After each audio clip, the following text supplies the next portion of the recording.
గౌరవనీయులైన పెద్దలు, ఈరోజు నాగర్ కర్నూలు పట్టణంలో జరుగుతున్న ఈ ధర్నాలో సంఘీభావం చెప్పడానికి ఇక్కడ జరిగిన ఘోరాతి ఘోరమైన మానవత్వానికి మచ్చ తెచ్చే ఈ కార్యక్రమం, ముఖ్యంగా ఈ హత్య ఏదైతే జరిగిందో మా సోదరుడు గణేష్, అట్లాగే మౌనిక, చంద్రకళ గారి కుటుంబానికి అండగా నిలబడడానికి విచ్చేసిన గౌరవ పెద్దలందరికీ, రాజకీయాలకు అతీతంగా పేరు పేరున విచ్చేసిన ప్రతి ఒక్కరికి నమస్కారం. ముఖ్యంగా ఈ దుర్ఘటన జరిగిన తర్వాత, ఈ హత్య జరిగిన తర్వాత మొట్టమొదటగా స్పందించిన సోదరులు విశారదన్ గారికి హృదయపూర్వకంగా వారికి అభినందనలు తెలియజేస్తూ, అట్లాగే మందకృష్ణ మాదిగ గారు, తర్వాత మిగతా చాలా మంది సోదరులు కూడా వచ్చినారు, ప్రజా సంఘాలు వచ్చినాయి. ఇవాళ SC ST Bahujan Samaj party నుంచి కూడా మిత్రులు వచ్చారు. అట్లాగే ఎస్సీ ఎస్టీ బీసీ జేఏసీగా ఏర్పడి రాష్ట్ర రజక సంఘం కూడా ఈ ప్రాంతంలో మరి ఈ కుటుంబానికి అండగా నిలబడ్డందుకు వారికి కూడా అభినందనలు చెప్తూ, మా పార్టీ నాయకుడు, మాజీ శాసనసభ్యుడు, నాగర్ కర్నూలు నియోజకవర్గం సోదరుడు మరి జనార్దన్ రెడ్డి గారు కూడా క్షేత్రస్థాయిలో మరి రోడ్డెక్కి ధర్నా చేసి ఈ కుటుంబానికి అండగా నిలబడ్డందుకు వారితో పాటు మరి ఈరోజు మీకు ధైర్యం చెప్పడానికి ఇక్కడికి విచ్చేసిన గౌరవనీయులు ఎమ్మెల్సీ గోరెడ్డి వెంకన్న గారు, మాజీ మంత్రివర్యులు శ్రీనివాస్ గౌడ్ గారు, మాజీ మంత్రివర్యులు డాక్టర్ లక్ష్మారెడ్డి గారు, గౌరవనీయులు మాజీ శాసనసభ్యులు అంజయ్ యాదవ్ గారు, మాజీ శాసనసభ్యులు శ్రీ జైపాల్ యాదవ్ గారు, మాజీ ఎమ్మెల్యేలు సోదరులు ఆలా వెంకటేశ్వర రెడ్డి గారు, హర్షవర్ధన్ రెడ్డి గారు, ఇంకా మాతో పాటు విచ్చేసిన సోదరుడు రాజారాం యాదవ్ గారు, అదేవిధంగా మా సోదరుడు చిలకమరి నరసింహ గారు, డాక్టర్ సత్య గారు, అట్లాగే మా తమ్ముడు విజయ్ కుమార్ గారు, ఇమ్తియాజ్ ఇషాక్ గారు, మా అన్న ఫుడ్ కార్పొరేషన్ చైర్మన్ మరి పెద్దలు గోలి శ్రీనివాస్ రెడ్డి గారు, రాజ్యసభ సభ్యులు, బీఆర్ఎస్ పార్టీ రాజ్యసభ సభ్యులు, బలహీన వర్గాల ముద్దుబిడ్డ శ్రీ వద్దిరాజు రవిచంద్ర గారు, ఇంకా మా సోదరుడు వరంగల్ మాజీ శాసనసభ్యుడు నన్నపనేని నరేందర్ గారు, పెద్ద ఎత్తున విచ్చేసిన పత్రికా మిత్రులకు అందరికీ నమస్కారం. ఇవాళ నిజానికి ఇక్కడ జరిగింది మాటలకు అందని మహావిషాదం. ఒక పసిపాప ప్రాణాలు, 2 నెలల పసిగుడ్డు ప్రాణాలు పోయిన తర్వాత మాటలు రాక గుండె బరువెక్కిన పరిస్థితి వాళ్ళ రాష్ట్రంలో ప్రతి ఒక్కరికి ఉన్నది. ఇందులో రాజకీయాలు మాట్లాడాల్సిన సందర్భం ఎంత మాత్రం కాదు, కానీ కుటుంబానికి న్యాయం జరిగే విధంగా కొట్టడాల్సిన బాధ్యత మాత్రం అటు మీడియా మీద, ఇటు మరి ప్రజలుగా సమాజంలో ఉన్న మనందరి మీద కూడా ఉన్నది. జరిగింది ఏంది, అసలు ఏమడిగింది ఆ పసిగుడ్డు?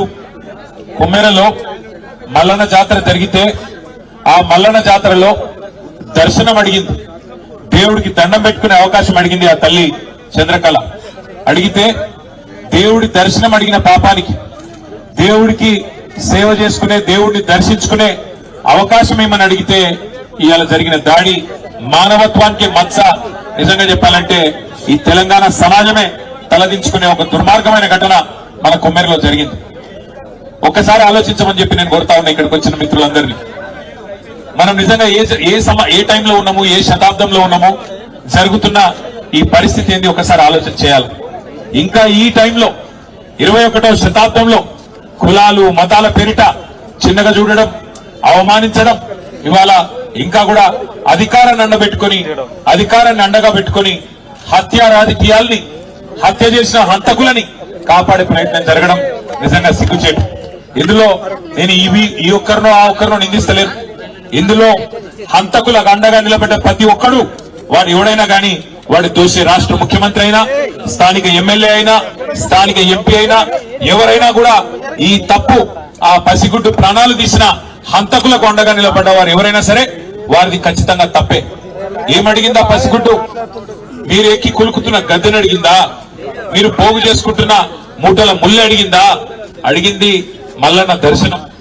దర్శనానికి పోతా అంటే ఇవాళ కులం పేరుతో దూషించడమే కాకుండా గణేష్ మీద దాదాపు 20-25 మంది దాడి చేసి తన్నినంత చోట తన్నకుండా తన్ని చివరికి ఆ తమ్ముడిని ఇబ్బంది పెడితే, అన్నా ఈ పసిగుడ్డు ముఖం చూసి అన్నా ఇడిచిపెట్టానన్నా, మావాడు ఒక్కడున్నాడు, మీరు 20 మంది తంతున్నారని చెప్పి ఆ అమ్మాయి మౌనిక వచ్చి ఆ పసిగుడ్డునన్నా ముంగట పెడితే దయగలుగుతుందేమో, మానవత్వం అనేది ఉంటే మనిషిలో ఆ పసిపిల్ల ముఖం చూసిన ఊకుంటారేమో అని చెప్పి ఈ అమ్మాయి మౌనిక వచ్చి వాళ్ళని ప్రాధేయపడ్డది, బతిమలాడింది.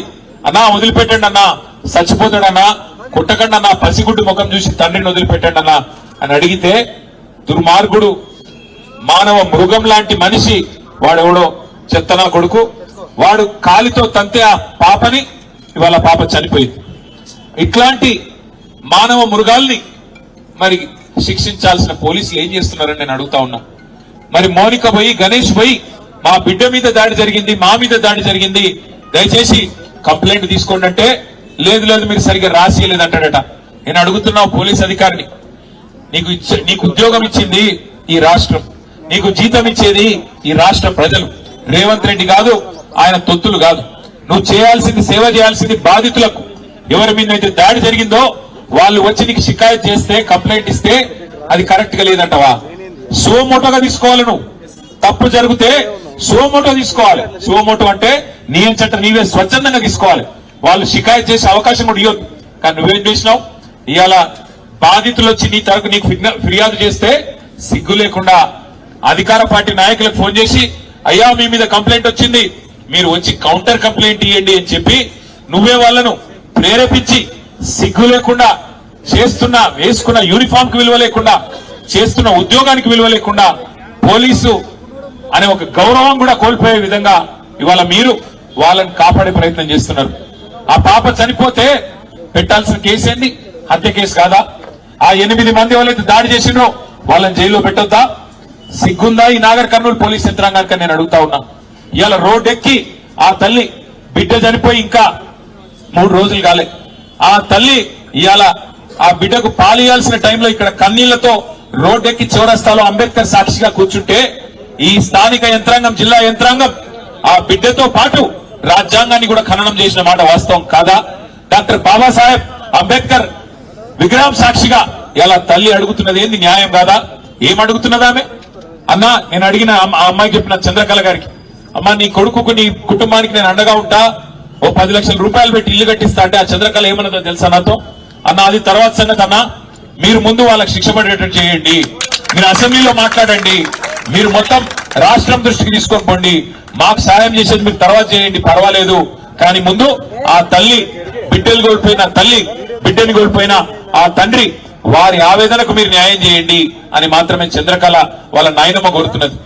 ఇంతకు మించి ఏం అడగాల? వాళ్ళు ఏం తప్పు చేసింది ఆ పిల్ల? అయినా నాకు తెలియక అడుగుతా, 2 ఏళ్ల పసిగుడ్డుకు కులం తెలుసా? 2 ఏళ్ల పసిగుడ్డుకు, 2 నెలల పసిగుడ్డుకు మతం తెలుసా? 2 నెలల పసిగుడ్డుకు అధికారం తెలుసా? ఏం తెలుసు? మనం పుట్టించిన కథ కులం. మనిషి పుట్టినాక 5 నిమిషాలకు పుట్టేది కులం, మనిషి పుట్టినాక 5 నిమిషాలకు పుట్టేది మతం. ఇవాళ దానికోసం చివరికి మనుషులను చిన్న చూపు చూసి, దేవుడు దర్శనానికి రాకుండా చేసి, వారి మీద దాడి చేసి, మళ్ళీ వారి మీదనే కేసులు పెట్టి చివరికి రోడ్డు మీద కూర్చునే పరిస్థితి తల్లికి, ఆ తండ్రికి, వాళ్ళ కుటుంబం మొత్తానికి తెచ్చిన ఈ వ్యవస్థ చూసి సిగ్గుతో తలదించుకోవాలి తెలంగాణ సమాజం. ఇవాళ నేను ఇక్కడ రాజకీయం మాట్లాడడానికో రాజకీయం చేయడానికో రాలేదు. నేను స్థానిక ఎమ్మెల్యే గారిని కూడా కోరుతా ఉన్నా, స్థానిక ఎంపీ గారిని కూడా కోరుతా ఉన్నా, హంతకుడు ఎవడైనా హంతకుడే. వాడు ఏ పార్టీ వాడైనా, ఏ పార్టీ వాడైనా వాడిని ఖచ్చితంగా శిక్షించాల్సిందే. 8 మంది ఈరోజు ఈ హంతకుల ముఠా కలిసి ఆ పాపను హత్య చేసింది. ఆ 8 మందిని జైల్లో పెట్టాలా, ఆ 8 మందిని ఖచ్చితంగా హత్యా నేరం కింద అరెస్ట్ చేయాలన్నదే మా ప్రధానమైన డిమాండ్. తర్వాత ఆ కుటుంబాన్ని తప్పకుండా, సరే మేము పార్టీ పరంగా మేము ఆదుకుంటాం, ఆ ఇల్లు కట్టిస్తాం, అది పెద్ద సమస్య కాదు, కానీ రాష్ట్ర ప్రభుత్వం కూడా స్పందించాలా. రాష్ట్ర ప్రభుత్వం కూడా ఖచ్చితంగా స్పందించి ఈ దుర్మార్గమైన అహంకారంతో, ఆధిపత్యంతో, అధికారం అండ చూసుకొని చెలరేగిపోయి ఆ పసిగుడ్డుని ఏదైతే హత్య చేసినారో రాష్ట్ర ప్రభుత్వం కూడా స్పందించి 1 కోటి రూపాయలు నష్టపరిహారం ఖచ్చితంగా ఆ కుటుంబానికి అందించాలి. ఆ కుటుంబంలో చదువుకున్న వాళ్ళు ఎవరైనా ఉంటే, గణేష్ గాని, వాళ్ళ తమ్ముడు గాని, వాళ్ళ చెల్లి అక్క గాని ఉంటే తప్పకుండా వారికి వెంటనే ప్రభుత్వ ఉద్యోగం ఇవ్వాలి. ఆ కుటుంబానికి అండగా నిలబడాలి. ఆ అమ్మాయిని, ఆ పసిగుడ్డును, 2 నెలల పసిగుడ్డును, పొత్తిళ్లలో ఉన్న పసిగుడ్డును హత్య చేసిన హంతకులను ఖచ్చితంగా శిక్షించి జైల్లో వేయాలి, అవసరమైతే ఉరి శిక్ష చేయాలి తప్ప వదిలిపెట్టొద్దని నేను కోరుతా ఉన్నా. దయచేసి ఇక్కడికి వచ్చిన మిత్రులను కూడా నేను కోరుతా ఉన్నా. సరే మేము చుట్టపుగా వచ్చినాం పోయినాం, కానీ ఇక్కడ ఉన్న మా తమ్ముళ్ళు బీసీ ఎస్సీ ఎస్టీ అందరు జేఏసీగా ఏర్పడి విశారదన్ గారు మందకృష్ణ గారి తరఫున బీఎస్పీ తరఫున అందరు కొట్లాడుతా ఉన్నారు, బీఆర్ఎస్ తరఫున కొట్లాడుతా ఉన్నారు. ఈ పోరాటం ఆపకండి. న్యాయం జరిగేదాకా మరి జనార్దన్ రెడ్డి మీ ఎమ్మడి ఉంటాడు. మరి జనార్దన్ రెడ్డి కూడా నేను విజ్ఞప్తి చేస్తా ఉన్నా, ఒక ధర్నాతోనో ఒక దీక్షతోనో ఈ కుటుంబానికి న్యాయం జరగదు. న్యాయం జరిగేదాకా ఈ దుర్మార్గులను శిక్షించేదాకా వదిలిపెట్టొద్దు. మానవత్వానికే మచ్చ తెచ్చిన ఈ దుర్మార్గులను ఖచ్చితంగా వదిలిపెట్టద్దు. రాష్ట్రం మొత్తం ఒక సందేశం పోవాలి. ఇట్లాంటి ఎక్కడ జరిగినా సమాజం ఊరుకోదు. ఇట్లాంటి ఎక్కడ జరిగినా మనుషులు స్పందిస్తారు, మనసున్న మనుషులు తప్పకుండా ఆ కుటుంబానికి అండగా నిలబడతారని చెప్పి మనందరం కూడా ఒక సందేశం నాగర్ కర్నూలు నుంచి ఇద్దాం. కందనూలు అంటేనే మహేంద్రనాథ్ గారు ఆనాడు చేసిన పోరాటాలకు, చేసిన సామాజిక న్యాయానికి పర్యాయ పదంగా నిలబడ్డది నాగర్ కర్నూలు. అట్లాంటి నాగర్ కర్నూలులో అచ్చంపేటలో ఈ ప్రాంతంలో ఈ దుర్ఘటన జరగడం, ఈ సంఘటన జరగడం నిజంగా బాధాకరం, దురదృష్టకరం. ఆ పసిగుడ్డుకు మనం ఇవ్వగలిగిన ఒకే ఒక నివాళి, ఆమెను చంపిన హంతకులను న్యాయం జరగాలి, ఆ హంతకులకు శిక్ష పడాలి. ఖచ్చితంగా కుటుంబానికి మనందరం అండగా నిలబడాలి. మళ్ళొక్కసారి ఇందులో రాజకీయాలు వద్దు, ఫలానా వారిని తిట్టడం వద్దు, ఇంకొకరిని తిట్టడం వద్దు. కానీ ఆ హంతకులు ఏ పార్టీ వాళ్ళైనా, ఎవరి మనుషులైనా వారిని శిక్షించేదాకా వదిలిపెట్టం. శాసనసభ సమావేశాలు 16వ తారీఖు నుంచి ప్రారంభం కాబోతా ఉన్నాయి. ఒకవేళ ఈ లోపల న్యాయం చేసి ఆ 8 మందిని జైల్లో పెట్టకపోతే, వారి మీద హత్యా నేరం మోపకపోతే తప్పకుండా శాసనసభలో కూడా వదిలిపెట్టం. ప్రభుత్వాన్ని గల్లబట్టి అడుగుతాం. శాసనసభలో, శాసన మండలిలో ఖచ్చితంగా నిలదీస్తాం. వదిలిపెట్టమని చెప్పి కూడా ఆ కుటుంబానికి ఆశ్వాసన ఇస్తూ, మరి ఆ కుటుంబాన్ని కూడా నేను కోరుతా ఉన్నా, మీరు దయచేసి ధైర్యం కోల్పోకండి. మీకు అండగా మేము ఉంటాం. ఎక్కడ వదిలిపెట్టి పోము. మరి జనార్దన్ రెడ్డి గారు మా పార్టీ తరఫున అనుక్షణం మీ కంటికి రెప్పలాగా కాపాడుకునే బాధ్యత మరి జనార్దన్ రెడ్డి గారికి నేను అప్పచెప్తా ఉన్నా. మళ్ళీ ఇల్లు కట్టించి ఆ ఇంట్లో కూడా పాలు పొంగించే కార్యక్రమానికి నేనే వస్తా, వచ్చి తప్పకుండా మీకు అండగా నిలబడతా అని చెప్పి కూడా గణేష్ కు, అదేవిధంగా చంద్రకళ గారికి, మౌనిక గారికి, వారి సోదరికి, వారి తమ్ముడికి కూడా మళ్ళొకసారి తెలియజేస్తూ పత్రికా మిత్రులను కూడా నేను కోరుతా ఉన్నా. ఈ రోజు ఈ సంఘటన, ఈ 2 నెలల పసిగుడ్డు నిజంగా ఒక ఎమ్మెల్యే బిడ్డనో, ఒక ఎంపీ బిడ్డనో, ఒక రాజకీయ నాయకుడి బిడ్డనో అయితే ఇట్లే ఉంటుండే ఇలా స్పందన అధికార యంత్రాంగం. మీరు కూడా ఆలోచించండి, మీడియాలో కూడా చూపెట్టండి. ఒక సామాన్యుడు కదా, గొంతు లేదు కదా, గణేష్ కదా, ఆయనకి ఎవడున్నాడు అని అనుకుంటున్నారేమో. ఇంతమంది నిలబడ్డం ఇవాళ రాజకీయాలకు అతీతంగా భవిష్యత్తులో కూడా నిలబడదాం. తెలంగాణ సామాజిక చైతన్యాన్ని చాటుదాం. తెలంగాణ సమాజంలో కులము మతం పిచ్చి లేదు. మన దగ్గర ఇంకో వేరే రాష్ట్రంలో ఉన్నట్టు కులం మతం పేరు మీద రాజకీయాలు లేవు. అదే పద్ధతుల్లో మనం భవిష్యత్తులో కూడా నడవాలా. ఇక్కడ అందరూ ఒకటే, అందరి ఓట్లో ప్రవహించేది గదే రక్తం, అందరికి ఉన్నది గదే గుండె, గదే కాలేయం అన్నట్టుగా అందరం కలిసికట్టుగా ఆ కుటుంబానికి కులాలకు అతీతంగా నిలబడదాం. అది మర్రి జనార్దన్ రెడ్డి అయినా, లేకపోతే విశారదన్ అయినా, మందకృష్ణ అయినా, బీఎస్పీ అయినా, కేటీ రామారావు అయినా, ఎవరైనా అందరం మనుషులమే. అందరం ఇవాళ ఒక తండ్రిగా చెప్తా ఉన్నా నేను. నిజంగా తల్లడిల్లిపోయింది వార్త చూసిన తర్వాత, గుండె తల్లడిల్లిపోయింది. 2 నెలల పసిగుడ్డును తనడానికి మనిషి అనేటువంటి మనసు వస్తుందా? వాడు మానవ మృగమా, ఇంకోటి వాడు బయట ఉండాలనా అటంటోడు? అందుకే నేను అంటున్నా, ఇక్కడ కులం లేదు, మతం లేదు, ఏది లేదు. ఆ తల్లికి, ఆ కుటుంబానికి న్యాయం జరగాలి. జరిగేదాకా మనం వదిలిపెట్టొద్దని మీడియాను కూడా ప్రత్యేకంగా కోరుతూ, ముఖ్యంగా నాగర్ కర్నూలులో ఉండే చైతన్యవంతమైన ఈ ప్రాంతం, గోరే టెంకన్న లాంటి మహా ప్రజా కవులు పుట్టిన ఈ ప్రాంతం, అట్లాంటి ఈ ప్రాంతంలో ఈ దుర్ఘటన జరగడం అందుకే చాలా చాలా బాధాకరం. న్యాయం జరిగేదాకా ఆ కుటుంబానికి అండగా నిలబడదామని మళ్ళొకసారి మీ అందరికీ విజ్ఞప్తి చేస్తూ, వాళ్ళ కదిలి వచ్చిన ప్రతి ఒక్కరికి తప్పకుండా